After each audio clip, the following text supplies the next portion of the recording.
hari ini kami dari Perkumpulan Badan Advokat Solidaritas Merdeka Indonesia atau Pembasmi resmi melaporkan saudara Roy Suryo ya, dengan Rismond.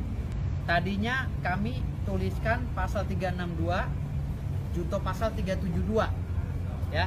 Namun saya melihatnya terlalu berat lah kalau ditaruh pasal 362 karena itu kan maling, pencurian panci, kan gak lucu. Bang, tadi ternyata ini bukan melaporkan terkait yang lagi ramai sekarang ya, terkait ijazah Jokowi. Oh enggak, ada kaitannya. Tetapi, tidak ada kaitannya dengan ijazah palsu Jokowi atau apa katanya orang. Oke, tapi malah pencurian, perampasan aset. Ya, perampasan aset yang dilakukan oleh Roy Suryo, diduga dilakukan oleh Roy Suryo, dan ujaran kebencian yang dilakukan oleh Rismond Sianipar.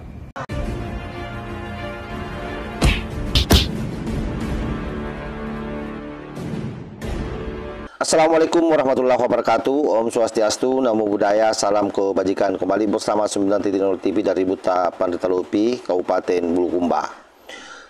Benar-benar ya, Roy Suryo dan Rismond Sianipar sepertinya betul-betul hari ini terpojok. Sebab tidak saja satu laporan yang melayang, tapi hari ini ada lagi satu orang yang melaporkan dia, dan laporan ini tidak main-main karena kemudian mengaduk peristiwa masa lalu, di mana ketika panci itu berterbangan dari kediaman kementerian masuk ke rumah pribadi Roy Suryo. Kali ini dia dilaporkan oleh salah seorang pengacara koboi yang namanya Bang Firdaus. Ya, jadi dia dilaporkan ke Mabes Polri, dan aneh benar ya, karena pelaporannya itu bukan ijazah palsu yang lagi viral, tetapi soal penggelapan barang negara. Cuma memang sangat memalukan sebenarnya, yaitu panci, alat olahraga, hingga barang rumah tangga yang seharusnya kembali ke negara malah diduga diamankan sendiri saat menjabat menjadi Menpora. Nah, itu yang saya maksudkan tadi, bahwa laporan ini memang sungguh sangat memilukan ya, menyedihkan. Dan tak hanya itu, rekan sejawatnya pun, yaitu Rismond Sianipar, si kepala beton, yang sama-sama dengan Roy Suryo sesatnya, juga turut dilaporkan. Tapi dia bukan soal data, tapi karena lisannya yang kial liar di media sosial. Jadi dia dilaporkan terkait soal ujaran kebencian di media sosial. Sehingga dapat disimpulkan sahabat ya, bahwa kini publik mulai melihat siapa mereka yang sebenarnya. Jadi kebenarannya bahwa mereka ini bukanlah pembela kebenaran, tapi pemain panggung kebohongan. Laporan Bung Firdaus ini menjadi alarm penting bahwa hukum akhirnya mulai bergerak, mengimbangi kesewenang-wenangan mulut dari moral para penebar fitnah. Dijelaskan terkait agenda pada hari ini ke Polda Metro Jaya terkait apa?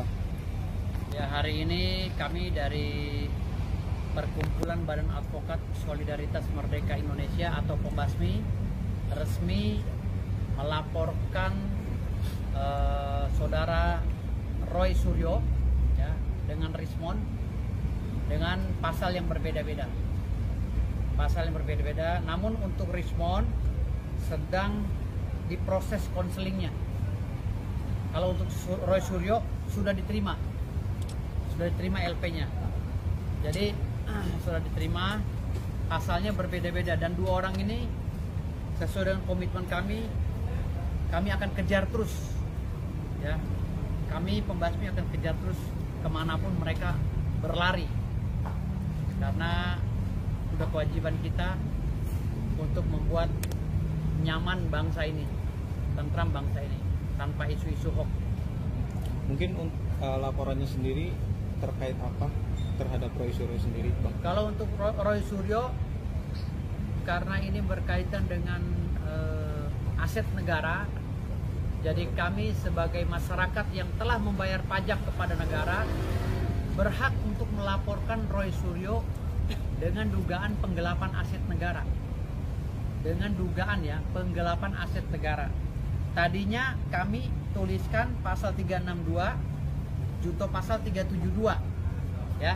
Namun saya melihatnya terlalu berat lah kalau taruh pasal 362 karena itu kan maling, pencurian panci, kan gak lucu, kayak etika gitu loh. Kalau dibilang 362 kan dia Roy Suryo maling panci, kan gitu judulnya nanti gitu. Jadi gak lucu. Jadi kami bikinnya pasal 372 saja. Walaupun ringan, ancaman hukumannya 4 tahun, tetapi ini membuat teguran kepada Roy Suryo agar tidak sombong jadi orang, agar tidak sombong ya. Tapi kalau masih sombong lagi, kita sikat pakai pasal yang lebih tinggi lagi.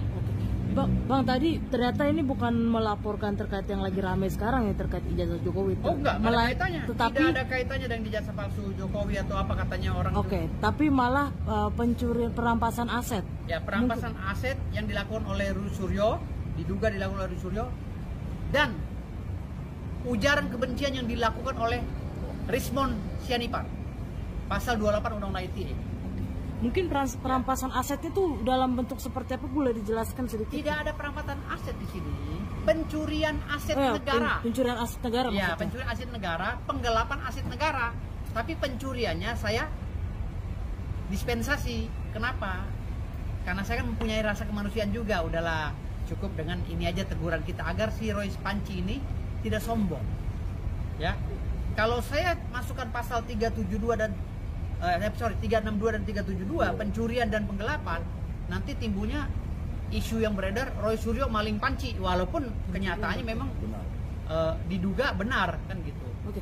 Tetapi kami sebagai organisasi advokat yang ingin menegur dia agar tidak sombong, agar tidak gegabah, agar tidak menyepelekan semua orang, makanya kami laporkan dengan pasal yang berbeda dari pasal-pasal yang sudah-sudah, yaitu pasal 372. Kalau dia kurang ajar, akan kami naik lagi ke pasal lain yang lebih tinggi. Ada beberapa pasal yang sudah kami persiapkan untuk Roy Suryo dan Rismon, tapi itu belum kami ini kan. Ini kami lagi manasin mesin, ya. Kami organisasi pembasmi lagi manasin mesin, karena ada beberapa advokat yang sudah membaca gelagat pelanggaran ini, tapi kami baru masukin pasal yang ringan aja dulu. Bang, ini kami lagi manasin mesin. Oke, Bang, ini memperjelas aja, Bang, aset negara yang dimaksud ini dalam bentuk apa? Aset negara itu ada beberapa yang sudah masuk daftar di dalam surat Menpora yang sudah beredar di beberapa media, ya seperti kasur, spring bed merek oil, seperti panci, seperti cotton bud, sampai cotton bud aja, cotton bud dibawa, cotton bud pakai duit negara dibawa sama Roy Suryo, ya. Seperti penggorengan atau segala itu ada semua data-datanya di kami. Jadi kami laporkan itu. Ini udah keterlaluan, tindakan yang sangat keterlaluan ya. Nilai kerugian negaranya hampir 9 miliar lebih. Jadi ini kami wajib menegur dia dengan laporan ini. Bang, terserah ini kan dia mau membantah mau seperti apa, itu terserah dia. Bang, ini kan bisa dibilang juga menurut saya ini lucu, seperti pencurian kasur, cotton bud, bahkan seberapa yakin Bang Firdaus dan teman-teman bisa menjomploskan Roy Suryo, Bang? Kalau kami ini kan menganut ajas presumption of innocence, ajas praduga tak bersalah. Jadi kami tidak bisa meyakini netizen atau masyarakat bahwa Roy Suryo bisa kami penjarakan dengan pasal ini. Biarkan saja itu bergulir. Karena saya bilang tadi ada 4 pasal yang lagi menunggu mereka. Ini pasal yang rendah dulu kami kasih. Ini pasal yang rendah dulu, ya.